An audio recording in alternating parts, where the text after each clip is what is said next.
Break ನಂತರ Yogi with Suvarna girls ವಿಶೇಷ ಕಾರ್ಯಕ್ರಮಕ್ಕೆ ಮತ್ತೊಮ್ಮೆ ಸ್ವಾಗತ. ಯೋಗಿ ಅಲಿಯಾಸ್ ಲೂಸ್ ಮಾದ ಜೊತೆ ಮಾತಾಡ್ತಾ ಇದ್ವಿ. ಆಡ್ತಾ ಎಲ್ಲಿಗೆ ಸಾಕ್ತಾ ಇದೆ ಅನ್ನೋದೇ ಗೊತ್ತಾಗ್ತಾ ಇಲ್ಲ.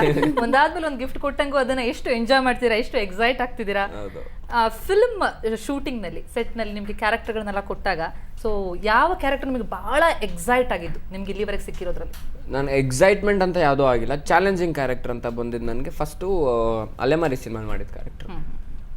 ಇನ್ನೊಂದು ಶೇಡ್ ಇದೆ ಪರದೇಸಿ ಗೆಟಪ್ಪಲ್ಲಿ, ಅದು ತುಂಬ ಚಾಲೆಂಜಿಂಗ್ ಆಗಿತ್ತು.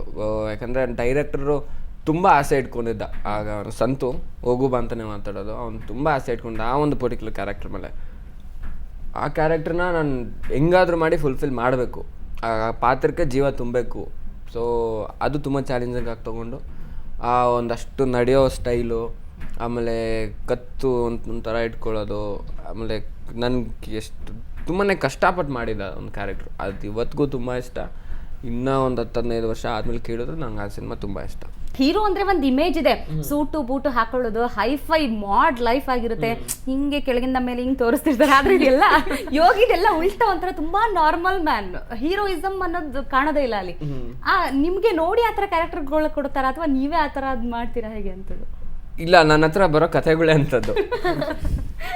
ಈಗ ನಾನು ಒಂದು ಇಬ್ರು ಕೊಡಿತೀನಿ ಅಂದರೆ ಜನ ನಂಬ್ತಾರೆ. ಹೌದು, 10 ಜನ ಕೊಡಿತೀನಿ, 20 ಜನ ಕೊಡಿತೀನಿ ಅಂದರೆ ಯಾವನು ನಂಬಲ್ಲ ಅಲ್ವಾ. ನನಗೆ ಯಾವ ರೀತಿ ಬೇಕೋ ಆ ರೀತಿ ಮಾಡ್ಕೊಂಡು ಬರ್ತಾರೆ. ಆಮೇಲೆ ನೀವು ಹೇಳ್ದಂಗೆ ಬಿಲ್ಡಪ್ ಶಾಟ್ಗಳು ತೋರಿಸೋದು ಆ ಥರದ್ದು ಯಾಕೆ ಮಾಡಲ್ಲ ಅಂದರೆ, ನಾನು ಮೇಲಿಂದ ಕೆಳವರೆಗೂ ಒಂದೇ ಸೈಜು, ಏನು ಮಾಡಿದ್ರು ಬೇರೆ ಥರ ಕಾಣಿಸಲ್ಲ. ಅಲ್ಲ, ಎಲ್ಲರೂ ಟ್ರೈ ಮಾಡಿದ್ದೀರಾ ಜಿಮ್ಗೆ ಹೋಗಿ ಆಕ್ಷನ್ ಹೀರೋ ಆಗಬೇಕು? ಸಿದ್ಲಿಂಗು ಸಿನಿಮಾಗೆ ಮಾಡಿದ್ದೆ, ಅಂದರೆ ಆಕ್ಷನ್ ಸಿನಿಮಾ ಅಂತಲ್ಲ, ಸಿದ್ಲಿಂಗು ಸಿನಿಮಾಗೆ ನೀನು ದಪ್ಪ ಆಗಬೇಕು ಅಂತ ವೇಟ್ ಪುಟ್ ಆನ್ ಮಾಡಬೇಕು ಅಂತ ಡೈರೆಕ್ಟ್ರು ಹೇಳಿದ್ಮೇಲೆ ನಾನು ವರ್ಕೌಟ್ ಮಾಡೋಕ್ಕೆ 3 ತಿಂಗಳು ಬ್ರೇಕ್ ಮಾಡಿ 3 ತಿಂಗಳು ವರ್ಕೌಟ್ ಮಾಡಿದೆ. ಯಾರು ಒಬ್ರು ನಂದಿತ ಚಿತ್ರದಲ್ಲಿ ಜಿಂಕೆ ಮರಿನ ಹಾಡಿನಲ್ಲೂ ಸ್ವಲ್ಪ ದಪ್ಪನೇ ಕಾಣಿಸ್ತಿದ್ರಿ. ಏನ್ ಪ್ಯಾಂಟ್ ಮೇಲೆ ಪ್ಯಾಂಟ್ ಏನಾದ್ರು ಹಾಕೊಂಡಿದ್ರ? ಪ್ಯಾಡಿಂಗ್ಗಳು ಹಾಕೊಂಡಿದ್ದೆ. ಹೌದಾ? ಇದೊಂದು ಸೀಕ್ರೆಟ್ ರಿವೀಲ್ ಆಯ್ತು. ಅದು ಪ್ಯಾಂಟ್ ದಪ್ಪ ಇತ್ತು, ಟಿ ಶರ್ಟ್ ಮೇಲೆ ಬ್ಲೇಸರ್ಸ್ ಎಲ್ಲ ಹಾಕಿದ್ನಲ್ಲ, ಸೊ ಹಂಗಾಗಿ ದಪ್ಪ ಕಾಣ್ತಾ ಇತ್ತು ಅಷ್ಟೇ. ಓಕೆ, ನೆಕ್ಸ್ಟ್ ಸಿದ್ಲಿಂಗು ಮೂವಿಯಲ್ಲಿ ರಮ್ಯಾ ಜೊತೆ ಮಾಡಿದ್ರು. ರಮ್ಯಾ ಫೇವ್ರೆಟ್ ಆಕ್ಟ್ರೆಸ್ ಅಂತ ಹೇಳ್ತೀವಿ. ಸೊ ಹೇಗಿತ್ತು ಎಕ್ಸ್ಪೀರಿಯನ್ಸ್? ಚೆನ್ನಾಗಿತ್ತು. ನನಗೆ ರಮ್ಯನ್ ಜೊತೆ ಒಂದು ಫೋಟೋ ತೆಗೆಸ್ಕೊಬೇಕು ಅಂತ ತುಂಬ ಆಸೆ ಇತ್ತು ಅವಾಗಿಂದಾನು. ಸಿನಿಮಾ ನೋಡಿದಾಗಿಂದಾನು. ಇವಾಗ ಅಮೃತ ಮಹೋತ್ಸವ ಮಾಡೋವಾಗ ಪರಿಚಯ ಆಗಿದ್ದು, ಅವಾಗ ಪರಿಚಯ ಆಯಿತು. ಅದಾದಮೇಲೆ ತುಂಬ ಒಳ್ಳೆ ಫ್ರೆಂಡ್ಸ್ ಆದ್ವಿ. ಅದಾದಮೇಲೆ ಸಿನಿಮಾ ಮಾಡಿದ್ವಿ. ಸಿನಿಮಾ ಮಾಡಿದಾಗ ಎಲ್ಲರಿಗೂ ಅದೇ ಆಶ್ಚರ್ಯ ಇದ್ದು, ರಮ್ಯಾ ಯೋಗಿ ಜೊತೆ ಮಾಡ್ತಾ ಇದ್ದಾಳೆ. ಒಂದು ಒಳ್ಳೆ ಸಿನಿಮಾ ಸಿಕ್ತು, ಮಾಡಿದ್ವಿ, ತುಂಬ ಖುಷಿ ಆಯಿತು. ಒಂದು ಫೋಟೋ ಜಾಗದಲ್ಲಿ ಒಂದು 2.5 ಅವರ್ ಪಿಕ್ಚರ್ ಮಾಡಿದ್ವಿ, ಖುಷಿ ಆಯಿತು. ಬೈಕಲ್ಲಿ ಕೂಡ ಕೂರಿಸ್ಕೊಂಡು ಹೋದ್ರಿ? ಬೈಕಲ್ಲೂ ಕೂರಿಸ್ಕೊಂಡು ಹೋದೆ. ಏನಕ್ಕೆ ರಮ್ಯಾ ತುಂಬ ಇಷ್ಟ ಆಗ್ತಾರೆ? ಒಂದು ಸ್ಕ್ರೀನ್ ಮೇಲೆ ಒಂದು ಅಪಿಯರೆನ್ಸ್ ಏನಿರುತ್ತಲ್ಲ ತುಂಬ ಚೆನ್ನಾಗಿತ್ತು, ಸೊ ಇಷ್ಟ ಆಯಿತು. ಒಂದು ಕ್ಯೂಟ್ ಫೇಸ್. ಸೊ ಆಗ ರಮ್ಯಾ ಇಷ್ಟ ಆಗ್ತಾ ಇದ್ರು, ಈಗಲೂ ಇಷ್ಟ ಆಗ್ತಾರ? ಯಾರಾದ್ರೂ ಇಷ್ಟ ಆಗ್ತಾರ ಅಂತ ಆ ಥರ ಇಲ್ಲ, ನನ್ಗೆ ಅವತ್ತು ಯಾರು ಇಷ್ಟ, ಇವತ್ತು ಅವರೇ ಇಷ್ಟ. ಮತ್ತೆ ಮೊನ್ನೆ ಏನೋ ರಾಗಿಣಿ ಇಷ್ಟ, ರಮ್ಯಾ ಆದ್ಮೇಲೆ ಇವಾಗ ರಾಗಿಣಿ ಇಷ್ಟ ಅಂತ ಹೇಳಿದ್ರೆ? ಅವಾಗ ರಾಗಿಣಿ ಪಕ್ಕದಲ್ಲಿದ್ಲು, ಅದಕ್ಕೆ ಹೇಳಿದೆ. ಈಗ ಇಬ್ರು ಪಕ್ಕದಲ್ಲಿಲ್ಲ, ನಿಜ ಹೇಳ್ಬಿಡಿ ಯಾರು? ಈಗ ರಾಧಿಕಾ ಪಂಡಿತ್ ಇಷ್ಟ ಅಂತಾರ ಅವರು.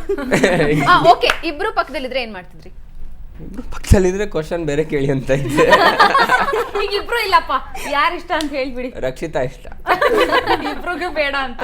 ಆಮೇಲೆ ನನಗೆ ಇನ್ನೊಂದು ಡೌಟ್, ಸಿದ್ಲಿಂಗು ಅಲ್ಲಿ ಸಂಸ್ಕೃತ ರಮ್ಯಾ ಕೇಳ್ಕೊಟ್ಟಿದ್ ನೀವೇನಾ? ಅದು ಡೈರೆಕ್ಟ್ರು ವಿಜಯ್ ಪ್ರಸಾದ್. ಅವ್ರಿಗೆ ಇನ್ಸ್ಪಿರೇಷನ್ ನೀವೇನಾ? ಇಲ್ಲ, ಅದು ಅವರ ಕ್ಯಾರೆಕ್ಟರ್ ಹಂಗೆ, ಆ ಡೈರೆಕ್ಟರ್. ಆಮೇಲೆ ರಮ್ಯಾ ಯಾವಾಗ್ಲೂ ಒಂದು ಮಾತು ಬೈತಾಳೆ ಎಲ್ಲರಿಗೂ, ಬದನೆಕಾಯಿ ಅಂತ. ಅದು ಸಂಸ್ಕೃತನೇ. ಅಲ್ಲ, ಎಲ್ಲೊಂದ್ ಕಡೆ ನಾವು ಮತ್ತೆ ಕಾಶಿನಾಥ್ ಅವ್ರು ನೆನಪಿಸ್ಕೊಳ್ತಾ ಇದ್ವಿ. ಖಂಡಿತವಾಗ್ಲೂ ಇವತ್ತಿಗೆ ನಾವು ಏನೇನು ಬೇರೆ ತರ ಡೈಲಾಗ್ಗಳು ಮಾತಾಡ್ತೀವಿ ಅದೆಲ್ಲ ಕಾಶಿನಾಥ್ ಸರ್ ಇಂದಾನೆ ಬಂದಿದ್ದು. ಅಂಡ್ ಒಂದೊಳ್ಳೆ ಚೇಂಜ್ ಓವರ್ ಕೊಟ್ಟರು ಅವರು. ಅವಾಗಿಂದಾನು ಒಂದೇ ನಾರ್ಮಲ್ ಡೈಲಾಗ್ ಫ್ಲೋ ಬಂದಿದ್ರೆ ಮಾತಾಡ್ತಾ ಇರ್ಲಿಲ್ಲ. ನನ್ನಂತವ್ನು ಯಾವನು ಸಿನಿಮಾ ನೋಡ್ತಾ ಇರ್ಲಿಲ್ಲ. ಆ ಥರದ್ದೆಲ್ಲ ಬಂದಾಗ ಸ್ವಲ್ಪ ಮಜಾ ಇರುತ್ತೆ. ಸ್ಟಂಟ್ಗಳನ್ನ ಮಾಡೋದ್ರಲ್ಲಿ ನಮ್ಮ ದುನಿಯಾ ವಿಜಿ ಕೂಡ ಎತ್ತಿದ ಕೈ. ಎನಿವೇಸ್ ಎಲ್ಲ ಒಂದೇ ಫ್ಯಾಮಿಲಿ, ಏನಾದ್ರು ಅವ್ರ ಇನ್ಸ್ಪಿರೇಷನ್ ಆಗ್ಬಿಟ್ರ ಅಂತ? ಇಲ್ಲ, ವಿಜಿ ಮಾಡೋ ಸ್ಟಂಟ್ ಬೇರೆ, ನಾನು ಮಾಡೋ ಸ್ಟಂಟ್ ಬೇರೆ. ವಿಜಿ ಬೈಕಲ್ಲಿ ಸ್ಟಂಟ್ ಮಾಡಲ್ಲ, ವಿಜಿ ಈ ಫೈಟ್ಸ್ ಅಲ್ಲಿ ಅವನು ಎಗ್ರದು ಬೀಳೋದೆಲ್ಲ ಚೆನ್ನಾಗಿ ಮಾಡ್ತಾನೆ. ಓಕೆ, ಇವಾಗ ಬೈಕ್ ವಿಷಯಕ್ಕೆ ಬರೋಣ. ರಮ್ಯಾನ್ ಕೂರ್ಸ್ಕೊಂಡು ಜೋರ್ ಬೈಕಲ್ಲಿ ಹೋಗಿದ್ರಲ್ಲ, ಬೈಕ್ ಇದೆಯಾ ಕಲೆಕ್ಷನ್? ಯಾಕೆ ತುಂಬಾ ದಿನ ಆಯ್ತು, 6 ವರ್ಷ ಮೇಲೆ ಆಗೋಯ್ತು. ಬೇರೆ ನಾನು ಬಿದ್ನಲ್ಲ ಬೈಕಿಂದ, ಸೊ ಅದು ಬೈಕ್ ಸೇಲ್ ಮಾಡ್ಬಿಟ್ರು ಅಪ್ಪ ಅಮ್ಮನೆ. ಅಲ್ಲ, ರಮ್ಯಾ ಅವ್ರಿಗೆ ಹ್ಯಾಟ್ಸ್ ಆಫ್ ಹೇಳ್ಬೇಕು, ನಿಮ್ ಜೊತೆ ಬೈಕಲ್ಲಿ ಕುತ್ಕೊಳ್ಳೋಕೆ ಧೈರ್ಯ ಮಾಡಿದಾರಲ್ಲ. ನೀವು ಬನ್ನಿ, ಕರ್ಕೊಂಡು ಹೋಗ್ತೀನಿ, ಸೇಫಾಗಿ ಕರ್ಕೊಂಡು ಹೋಗ್ತೀನಿ. ಇಷ್ಟೆಲ್ಲ ಹೇಳಿದ್ಮೇಲೂ ಇವಾಗ ನೀಟಾಗಿ ಓಡಿಸ್ತೀನಿ, ಅವಾಗ ಬರ್ತಾ ಕರ್ಕೊಂಡು ಹೋಗ್ತೀನಿ ಅಂದ್ರು ಇರ್ಲಿಲ್ಲ. ಎಲ್ಲಿಗೆ ಅಂತ ಹೇಳಿ ಹೇಳ್ಬಾರ್ದು ನಿಮ್ಗೆಲ್ಲ, ಹೇಳ್ಬಾರ್ದು, ಈ ತಪ್ಪಾಗ್ಬಿಡತ್ತೆ. ಬೈಕ್ ಅಷ್ಟು ಹುಚ್ಚಿತ್ತು, ಆ ಸೆಂಟಿಮೆಂಟ್ ತುಂಬಾ ಅಟ್ಯಾಚ್ಮೆಂಟ್ ಇತ್ತು ಆ ಬೈಕ್ ಮೇಲೆ, ಯಾಕೆ ಅದು ಅಲ್ಲದೆ ಫೇವ್ರೆಟ್ ಹೀರೋಯಿನ್ ರಮ್ಯಾ ಕೂತಿದ್ದಿದ್ ಬೈಕು ಮಾರ್ದಾಗ ಇನ್ನೊಂದು ಬೈಕ್ ತಗೊಂಡ್ ಕೂರ್ಸ್ಕೊಂಡು ಹೋಗ್ತೀನಿ ಬಿಡಿ, ನನ್ಕಿನ್ನೋ ನಿಮ್ಗೆ ಬೇಜಾರಾಗ್ತದೆ. ಓಕೆ, ಇನ್ನೊಂದೇನಂದ್ರೆ ತುಂಬಾ ಇಷ್ಟಪಟ್ಟು ವಸ್ತುದು ಮಾರೋವಾಗ್ಲೂ ಅದ್ರದ್ದು ಏನಾದ್ರು ಪಿಕ್ ಎತ್ತಿಟ್ಕೊಳ್ಳೋದು, ಒಂದು ಫೋಟೋ ತೆಗೆದಿಟ್ಕೊಳ್ಳೋದು ಅಥವಾ ಏನ ಫೋಟೋ ಇದೆ, ಫೋಟೋ ಇದೆ. ಇದೇ ಖುಷಿಯಲ್ಲಿ ನೀವು ಅಂದ್ರೆ ಆ ಫೋಟೋ ನೆನಪಲ್ಲೇ ನಿಮ್ಗೊಂದು ಸೂಪರ್ ಗಿಫ್ಟ್. ಏನಿದೆ ಅದು? ಕಾರು. ಕಾರು ಮೇಲ್ಗಡೆಯಿಂದ ಓಪನ್ ಮಾಡು. ಎಲ್ಲ ತುಂಬಾ ಚೆನ್ನಾಗಿ ಗೆಸ್ಟ್ ಮಾಡ್ತಾರಪ್ಪ ಇವರು. ಅಲ್ಲೇ ಒಂದೊಂದೇ ಮೇಲ್ಗಡೆಯಿಂದ ಇವರಿಗೆ ಬಂದಿದೆ ಅಂತ ಅರ್ಥ ಇದು. ಅವ್ರು ಗೆಸ್ ಮಾಡ್ತಿದ್ದಾರೆ ಚಿಕ್ಕ ಬುಕ್ಕು ರೈಲ್ ಇರ್ಬೋದಾ ಅಂತ. ಇಲ್ಲ, ಕಾರ್ ಇದು, ವೀಲ್ಗಳೆಲ್ಲ ಇದೆಲ್ಲ. ನಿಮ್ಗೆ ಯಾವ ತರ ಕಾರ್ ಇಷ್ಟ ಆಗುತ್ತೆ? ಯಾವ ಅಂದ್ರೆ ಯಾವ ಮೇಕ್ ಇರ್ಬೇಕು? ನನ್ಗೆ ಯಾವ್ದು ಫಾಸ್ಟ್ ಆಗಿ ಹೋಗುತ್ತೋ ಅದೇ. ಸ್ಪೋರ್ಟ್ಸ್ ಕಾರ್ ಯಾವ ಇಷ್ಟ?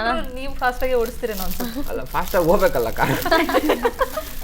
ನನಗೆ ಇವತ್ತು ನಾನು ತಗೊಳ್ಬೇಕು ತುಂಬಾ ಆಸೆ ಇರೋದು, ನನಗೆ ರೇಂಜ್ ರೋವರ್ ಕಾರ್ ತಗೊಳ್ಬೇಕು, ಆಮೇಲೆ ಜಾಗ್ವರ್ ಅಂತ ಅದು ತಗೊಳ್ಬೇಕು, ಆಮೇಲೆ 2 ಸೀಟರ್ ಕಾರ್ಗಳು. ಆಡಿ ಕಂಪ್ನಿದು ಒಂದಿದೆ, ಹಮ್ಮರ್. ಈ ಗಾಡಿನೂ ತಗೋಬೇಕು ಅಂತ ಆಸೆ. ಬಟ್ ಇದು ಮೈಲೇಜ್ ಕೊಡಲ್ಲ, 1 ಕಿಲೋಮೀಟರ್ ಕೊಡುತ್ತಂತೆ. ನಮ್ಮಪ್ಪ ಕೊಡ್ಸಿಲ್ಲ, ಬೇಡ ಅಂದ್ರು. ಚಿಕ್ಕಂದಲ್ಲಿ ಇದೆಲ್ಲ ಆಟ ಆಡಿದ್ದಿದೆಯಾ ಅಥವಾ ದೊಡ್ಡ ಕಾರ್ಗಳ ಜೊತೆನೆ ಆಡಿದ್ದ? ಇಲ್ಲ, ಆಟ ಆಡಿದ್ದೀನಿ ಇದರಲ್ಲಿ. ಆಮೇಲೆ ಇದು ಏನು ಹೇಳ್ತಾರೆ ಅದಕ್ಕೆ, ರಿಮೋಟ್ ಕಂಟ್ರೋಲ್ ಕಾರ್ದು, ಅದರಲ್ಲೆಲ್ಲ ಆಟ ಆಡಿದ್ದೀನಿ. ಅದನ್ನ ತೆಗೆಸ್ಕೊಳ್ಳೋಕ್ಕೂ ಮನೇಲಿ ಹತ್ಕೊಂಡು ಗಲಾಟೆ ಮಾಡಿ ತೆಗೆಸ್ಕೊಂಡೆ. ಅದಾದಮೇಲೆ 1-2 ದಿನ ಯೂಸ್ ಮಾಡಿದೆ, ಆಮೇಲೆ ಬಿಟ್ಟೆ. ಆ ಥರ. ಅಲ್ಲ, ಈಗ ನೀವು ಹೀರೋ, ನೀವೇ ದುಡಿತಾ ಇದ್ದೀರಾ, ನೀವೇ ಕೊಂಡ್ಕೊಬೋದು, ಬಟ್ ಸ್ಟಿಲ್ ಇನ್ನೂ ಅಪ್ಪ ಅಮ್ಮನ ಕೈಲೇ ದುಡ್ಡು ಕೊಟ್ಟು ಅದೆಲ್ಲ ಇನ್ನು ಒಳ್ಳೆ ಮಗನ್ ತರ. ನಾನು ಹೇಳಿಲ್ವಾ ಒಳ್ಳೆ ತೋರಿಸಿ ಕಾರ್ ತೋರಿಸಿ, ಇಷ್ಟ ಆಯ್ತಾ ಹೇಳಿ. ಅಲ್ಲ, ಇಷ್ಟ ಆಯ್ತಾ ಹೇಳಿ. ನಿಮ್ಗೆ ಅಂತ ನಾವೆಲ್ಲ ಸೇರಿ ಅಷ್ಟು ಚೆನ್ನಾಗಿ ತಂದಿದೀವಿ, ಅದ್ರ ಬಗ್ಗೆ ಕಮೆಂಟ್ ಮಾಡದೆ ಪಕ್ಕದಲ್ಲಿ ಇಡ್ತೀರಲ್ಲ. ಆಂಟಿಕ್ ಪೀಸ್ ಇದು. ಹೌದು, ತುಂಬಾ ಚೆನ್ನಾಗಿದೆ, ವೆರಿ ನೈಸ್. ನೋಡಿ, ಹಿಂಗ್ ಹೇಳಿದ್ರೆ ಹಿಂಗ್ ಬಿಟ್ರೆ ಮುಂದೆ ಹೋಗುತ್ತೆ. ಅವ್ರಿಗೆ ಬೇಜಾರಾಗ್ತಿರೋದು ರಿಯಲ್ ಕೊಟ್ಟಿಲ್ಲ ಅಂತ. ಆ ಥರ ಗಿಫ್ಟ್ ಅಲ್ವಾ, ಅಕ್ಸೆಪ್ಟ್ ಮಾಡ್ಲೇ. ಇದ್ರಲ್ಲೂ ಕೂತ್ಕೋಬಹುದು ನನ್ಗೆ ಅನ್ಸುತ್ತೆ. ಅವ್ರ ಪರ್ಸನಾಲಿಟಿ ಮೇಂಟೈನ್ ಮಾಡಿ ಕಷ್ಟಪಟ್ಟರೆ ಒಳಗೆ ಹೋಗ್ತೀನಿ. ಪಡ್ತಿರೋ ಬಿಡಿ, ಅಷ್ಟು ಕಷ್ಟ. ನಿಮ್ಗೆ ಇನ್ನೊಂದು ಕಾರ್ ತರಿಸ್ತೀನಿ ಬಿಡಿ. ನೀವೆಲ್ಲಿಂದ ತರ್ಬೇಕು ಪಾಪ. ಓಕೆ, ಮಾನ್ಸ್ಟರ್ ಟ್ರಕ್ ತರಿಸ್ತೀನಿ ಬಿಡಿ. ಇನ್ನೊಂದೇನಂದ್ರೆ ಮಕ್ಕಳು ದೊಡ್ಡವರಾದ್ಮೇಲೆ ಫ್ರೆಂಡ್ಸ್ ತರ ನೋಡ್ತಾರೆ ಅಂತ ಹೇಳ್ತಾರೆ. ಫ್ರೆಂಡ್ಸ್ ತರ ಪಾರ್ಟಿ ಗೀಟಿ ಒಟ್ಟಿಗೆ ಮಾಡಿದ್ಯಾ? ತುಂಬ ಮಾಡ್ತೀವಿ ನಾವು. ಅದೆಲ್ಲ ನಾರ್ಮಲ್. ನಮ್ಮ ಮನೇಲಿ ಏನು ಗೊತ್ತಾ, ನನ್ಗಿಷ್ಟೇ, ನನಗೆ ಗೊತ್ತಿರೋ ಹಂಗೆ ನನ್ನ ಫ್ರೆಂಡ್ಸೇ ಸುಮಾರು ಜನ, ಅಂದರೆ ಫ್ರೆಂಡ್ಸ್ ಅಂದರೆ ಮುಂಚೆ ಪರಿಚಯ ಇದ್ದವರು, ಅವ್ರ ಮನೇಲಿ ತುಂಬ ಸ್ಟ್ರಿಕ್ಟ್ ಇದ್ರು. ಆಚೆ ಬಂದು ಅವರೇನೆ ತುಂಬ ಗೊತ್ತಲ್ಲ. ಹಾಂ, ನನಗೇನೆ ಮನೇಲೇ ನೋಡ್ಬಿಟ್ನಲ್ಲ ನಾನು, ಮನೇಲೇ ಎಲ್ಲ ಫ್ರೆಂಡ್ಸ್ ಥರ ಇರ್ತಾ ಇದ್ವಿ, ಎಲ್ಲ ಅಲ್ಲೇ ಕೂತ್ಕೊಂಡೆ, ಒಂದೇ ಜಾಗದಲ್ಲಿ ಇದ್ವಿ, ಅಲ್ಲೇ ಊಟ ಮಾಡಿ ಎಲ್ಲ ಮಾಡಿ ಏನಾಯ್ತು, ನನಗೆ ಆಚೆ ಕಡೆ ಇಲ್ಲೂ ಅದೇ ಅಲ್ಲೂ ಅದೇ ತಾನೇ, ನನಗಲ್ಲೇ ಮನೆಯಲ್ಲೇ ಇದೆ ಅಲ್ವಾ, ಮನೇಲೇ ಇರ್ಬೇಕಾದ್ರೆ ನಾನು ಯಾಕೆ ಆಚೆ ಹೋಗಿ. ಆದ್ರೆ ಅಮ್ಮನ ರೆಸ್ಟ್ರಿಕ್ಷನ್ಸ್ ಏನಿಲ್ವಾ ಅದಕ್ಕೆ? ಈ ನಡುವೆ ಶುರು ಆಯ್ತು, ಯಾಕಂದ್ರೆ ಅಣ್ಣನ ಮದುವೆ ನೆಕ್ಸ್ಟ್ ಇಯರ್. ಸೊ ಅದಕ್ಕೋಸ್ಕರ ಆದ್ರೂ ನಿಲ್ಸ್ಬೇಕು, ನೀವು ಮನೆ ವಾತಾವರಣ ಸರಿ ಮಾಡಿ ಚೇಂಜ್ ಮಾಡಬೇಕು, ನೀವು ಆ ಥರದ್ದೆಲ್ಲ ಅವತಾರಗಳು ಆಡ್ಬೇಡಿ ಇನ್ಮೇಲೆ ಮನೆಯಲ್ಲಿ. ನನ್ನ ಸೊಸೆ ಬರ್ತಾ ಇದ್ದಾಳೆ ಅಂತ. ಇನ್ನಷ್ಟು ಅವತಾರಗಳನ್ನ ನೋಡೋದು ಬಾಕಿ ನಮ್ಮ ಕಾರ್ಯಕ್ರಮದಲ್ಲಿ. ಯೋಗಿಗೆ ಎಷ್ಟು ಕ್ರೇಜ್ ಇದೆ ಕಾರ್ ಬಗ್ಗೆ ಅಂತ ತಿಳ್ಕೊಂಡ್ವಿ, ಆದ್ರೆ ಕ್ರೇಜ್ ಇಲ್ಲಿಗೆ ಮುಗಿಯಲ್ಲ, ಇನ್ನಷ್ಟು ಕ್ರೇಜ್ ಇದ್ದೇ ಇರುತ್ತೆ. ಏನದು ತಿಳ್ಕೊಳ್ಳೋಣ ಆಫ್ಟರ್ ದಿಸ್ ಬ್ರೇಕ್.